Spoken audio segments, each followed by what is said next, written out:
Mais tu vois, moi, c'est intéressant parce que je pense qu'aussi je fais partie de l'une des premières qui a été approchée.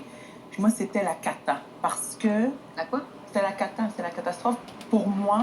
Non, mais moi qui est une personne quand même très exubérante, très excentrique, très controversée aussi, c'est Big Brother tombait à une période de l'année où, ben, tout le Québec le sait que je trouve j'ai un trouble de bipolarité, où normalement je ne vais pas bien du tout. Donc, dès que l'automne et l'hiver arrivent, et ça, c'est l'histoire de ma vie, je vais pas bien, je suis parfois hospitalisée en psychiatrie, puis, et je, veux dire, je frappe sur du faux bois, peu importe. Mais depuis que la pandémie a débuté, Excuse-moi. c'est pas grave. Depuis le début de la pandémie, j'ai réussi à rester complètement stable. Donc, j'ai pas rechuté. Puis pour moi, c'est comme. Puis les gens de mon entourage m'ont fait. Mais mon Dieu, pardon, on ne croit pas. Donc, le fait de pouvoir vivre ce moment-là. Puis je sais que c'est égoïste de dire ça, mais ce moment-là où normalement je ne vais pas bien et que je suis ici, puis j'ai l'impression que là, le temps s'est arrêté. Donc, j'ai pas de tracas, j'ai pas de soucis, je me pose pas de questions. Je suis avec du monde que je rencontrais, que j'aime, avec qui j'ai des échanges, des gens de différents âges, de différents horizons aussi. Pas de téléphone, donc pour moi, c'est comme. Tu sais, je suis comme super bien, ça me rend super zen. Ça me. C'est ça la raison. On est rendu Maxime. Il reste Camille et Piqué. C'est hot en mots. Un petit minou. C'est cool. Oui. Et moi.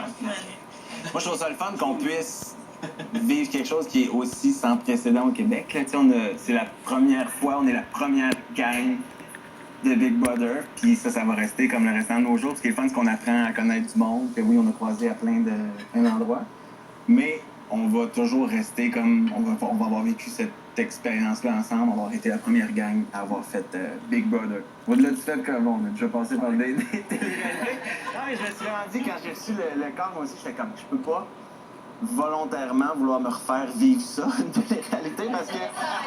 Mais oui, mais c'est ça. Puis la première que j'ai faite, c'était pour mon métier, c'était pour... Mais là, j'étais comme, je vais-tu vraiment moi-même dire oui, j'accepte, je vais faire ça. Puis finalement, là, ça fait une demi-journée qu'on est arrivé, puis je suis tellement content d'avoir dit oui à cette affaire-là, parce que j'étais avec vous autres, puis moi aussi, je suis juste bien. Juste, on va rire, puis on a aussi ce privilège-là de pouvoir manger, tout le monde ensemble, oui, encore à 1 mètre de distance pour le moment, mais tout le monde ensemble à la même table, puis d'avoir des conversations comme en ce moment, personne à part avec le téléphone, mais tu sais, ils peuvent pas être ensemble dans une même pièce puis sentir la chaleur humaine, fait qu'on est chanceux. C'est le fun. Très chanceux. Camille. Moi, c'est Laurence. Et Laurence. Ça a bien affaire. Ça a bien affaire. Ça marche pareil. Moi aussi, j'étais terrorisée. Puis de façon zéro humilité, quand on m'a dit « Veux-tu participer au gros show de l'hiver à nouveau? » Moi, je suis animatrice dans la vie. Fait que quand on me dit « participer », j'entends « animer ». Fait que quand on parle d'être participant dans une télé-réalité, je suis terrorisée. Puis contrairement à Marie-Chantal puis Varda, moi, je suis pas dans la confrontation du tout. Depuis que je fais de la télé, j'ai une image très lisse de laquelle j'essaie de me défaire un peu. Dans le sens où, non, mais j'ai beaucoup été dans le contrôle de l'image, pas avoir un poil qui dépasse, toujours m'assurer que personne ne peut rien dire de mal, tout ça. Puis c'est lourd à un moment donné, tu sais. Fait que je me suis dit que peut-être de, tu sais, en fait, je dirais que c'est un défi très personnel, en fait, d'accepter d'être filmé 24 heures sur 24, 7 jours sur 7, en n'ayant aucun contrôle sur ce qui sort à la télé. En même temps, je peux juste contrôler comment je suis. Puis je pense aussi que comment je suis, pour vrai, ça marche aussi, tu sais. Fait que c'est un peu ça l'idée. Cool. Cool. Samuel? À mon tour. Moi, personnellement, c'est une façon... Ça faisait des années, honnêtement, que j'essayais de